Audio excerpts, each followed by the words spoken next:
चलिए तो आज हम लोग स्टार्ट करेंगे क्लास 9th का नेक्स्ट टॉपिक।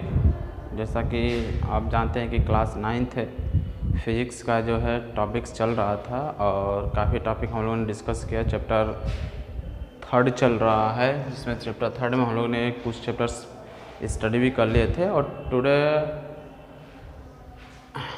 हम लोग जो डिस्कस करेंगे Newton's 3rd law of motion and the gravitation.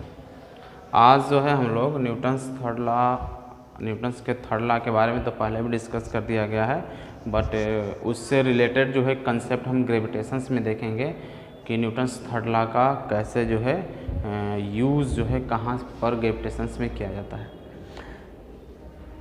आपको पिछले वीडियो मैंने बताया था कि whenever an object throw upward above the earth, then after traveling some height, कुछ हाइट ट्रेवल करने के बाद stone start to fall back और toward the centre of the earth. तो स्टोन जो होता है बैक जो है अर्थ के सेंटर की तरफ गिरना स्टार्ट हो जाता है, ठीक। And according to Newton's 3rd law, to every action there is equal and opposite reaction. Newton's 3rd law ये कहता है कि हर एक एक्शन के लिए इक्वल एंड अपोजिट रिएक्शन होता है। यानी अगर कोई ऑब्जेक्ट किसी अदर ऑब्जेक्ट को फोर्स लगाता है, then second object also exert equal and opposite forces on the first object. तो सेकेंड ऑब्जेक्ट भी इक्वल अपोजिट फोर्स लगाता है फर्स्ट ऑब्जेक्ट, न्यूटन साहब के अनुसार, according to Newton's 3rd law, ठीक। तो suppose that if a stone throw vertically above the earth surface, अगर किसी स्टोन को हम ऊपर थ्रो करते हैं, then earth exert force on the stone, तो अर्थ जो होता है स्टोन पर फोर्स लगाता है, due to which stone start to fall downward direction. तो स्टोन जो होता है नीचे की तरफ डाउनवर्ड डायरेक्शन में गिरना स्टार्ट हो जाता है।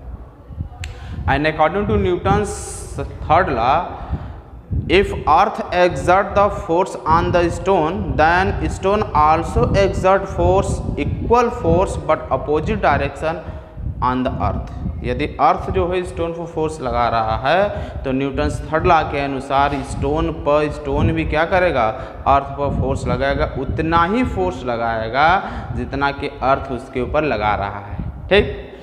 क्योंकि न्यूटन साहब ने तो बोला था कोई ऑब्जेक्ट अगर किसी को फोर्स लगाता है तो दूसरा ऑब्जेक्ट भी इससे फोर्स लगाएगा। न्यूटन 2nd लॉ से भी आपको पता है कि F बराबर m/a होता है, इसकी चर्चा भी हम करेंगे, ठीक। तो अगर अर्थ लगा रहा है स्टोन के ऊपर तो स्टोन भी लगाएगा अर्थ के ऊपर। तो अगर अर्थ स्टोन पर जितना फोर्स लगा रहा है उतना ही फोर्स अगर स्टोन अर्थ पर लगा रहा है, तो क्यों स्टोन ही अर्थ की तरफ आता है, क्यों नहीं अर्थ जो है स्टोन के पास चला जाता है। यहाँ पर क्वेश्चन ये राइज होता है कि जब भी किसी भी ऑब्जेक्ट को अगर हम ऊपर थ्रो करते हैं तो हम देखते हैं कि वो ऑब्जेक्ट ही अर्थ की तरफ आता है, अर्थ ऑब्जेक्ट की तरफ नहीं जाता है, जबकि दोनों एक दूसरे पर क्या कर रहे हैं, इक्वल फोर्स लगा रहे हैं। अर्थ भी उतना ही फोर्स लगा रहा है ऑब्जेक्ट पर और ऑब्जेक्ट भी उतना ही फोर्स अर्थ पर लगा रहा है, ठीक ना। तो इस क्वेश्चन का आंसर जो है न्यूटन्स 1st लॉ से हम बता सकते हैं कि F=m/a से A=F/m होता है। और यहाँ पर अगर आप गौर से देखेंगे तो आपको पता चलेगा A is universally proportional to the mass. A जो होता है मास में क्या होता है, मास के साथ, और ए मतलब क्या, एक्सेलरेशन, और m मतलब क्या, मास। तो मास और एक्सेलरेशन में क्या है, उल्टा रिलेशन है। अच्छा, आप एक चीज़ जानते होंगे कि किसी बॉडी में अगर एक्सेलरेशन ज़्यादा हो रहा है तो तेज़ी के साथ मूव करता है, और यदि कोई बॉडी में एक्सेलरेशन कम है तो वो बहुत स्लोली मूव करता है, ठीक ना। तो इस कंसेप्ट को पकड़े रहिएगा, क्योंकि अगर दो बॉडी मूव कर रहे हैं एंड सपोज दैट ये two body A and B, ये दो बॉडी हो A and B, and acceleration of body A is equal 25 metre per second square and that of B is what 10 metre per second square. तो हम देख रहे हैं कि A का एक्सेलरेशन जो है B के एक्सेलरेशन से ज़्यादा है, तो A जो है B से ज़्यादा फास्टर मूव करेगा, तेज़ी के साथ A मूव करेगा, B क्या है उससे स्लोली मूव करेगा, क्योंकि उसका एक्सेलरेशन क्या है 25 है, इसका एक्सेलरेशन 10 है, ठीक ना। तो इस चीज़ को ध्यान में रख रहिएगा, जिसके अंदर एक्सेलरेशन ज़्यादा रहता है ना वो तेजी के साथ मूव करता है, ठीक। अब चूंकि एक्सेलरेशन हमारा डिपेंड करता है मास के ऊपर, ठीक, तो अब मास जिसका कम होगा उसके अंदर एक्सेलरेशन ज़्यादा होगा।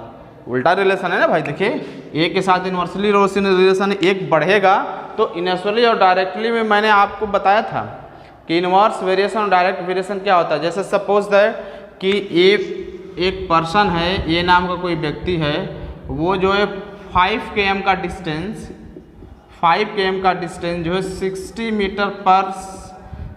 मीटर पर सेकेंड, मीटर नहीं km ले लीजिए, 60 km पर हावर के स्पीड से, उसके गाड़ी का जो स्पीड है 60 है, तो 60 के स्पीड से 5 किलोमीटर वो जा रहा है क्या, सपोज दैट 10 मिनट में, 10 मिनट में जा रहा है 60 के स्पीड से 5 किलोमीटर।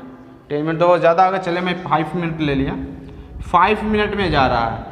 अब सपोज दैट उसके स्पीड को, डिस्टेंस उतना ही रहे, उसके स्पीड को अगर हम 60 से 40 कर दें तो क्या उतना ही लगेगा समय, क्लियर है कि ज़्यादा लगेगा। 60 के स्पीड से जा रहा है 5 मिनट में, तो 40 के स्पीड से क्या जाएगा, ज़्यादा ही जाएगा। सपोज दैट मैंने ले लिया 7 मिनट। तो आप यहाँ क्या देख रहे हैं, टाइम और स्पीड में क्या रिलेशन है, टाइम ये आपका स्पीड है और ये आपका टाइम है। तो टाइम स्पीड हमने क्या देखा कि जब स्पीड ज़्यादा है तो टाइम कम लग रहा है, और जैसे स्पीड हमने कम कर दिया टाइम ज़्यादा लग गया। मतलब कि एक अगर इंक्रीज कर रहा है, एक डिक्रीज कर रहा है, तो दूसरा इंक्रीज कर रहा है। स्पीड को मैंने डिक्रीज किया तो टाइम मेरा क्या हो गया, इंक्रीज हो गया। तो यहाँ पर क्या है, इन दोनों में इनवर्स रिलेशन है, उल्टा रिलेशन है।